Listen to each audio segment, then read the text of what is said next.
আমাদের অনর্থক ধরে নিয়ে আসছে, আমাদের জেল খাটাচ্ছে, অন্যায়ভাবে আমরা জেল খাটতেছি। আমরা কিছু অন্যায় করিনি। আমরা মেয়েরা অন্যায় করতে পারি?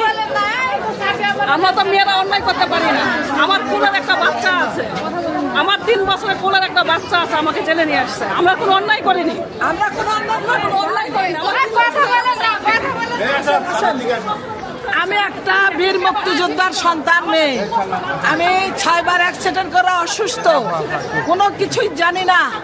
আমি যে একটা হার্টের রোগী, একবার স্ট্রোক করা, তারপরে আমাকে একটা এই রাজশাহী বাড়ি বাগমারা থানা আমাকে নিয়ে এসে একটা মিথ্যা মামলাতে যে হয়রান, আমি যে অসুস্থ সে কথা বলা যাবে না।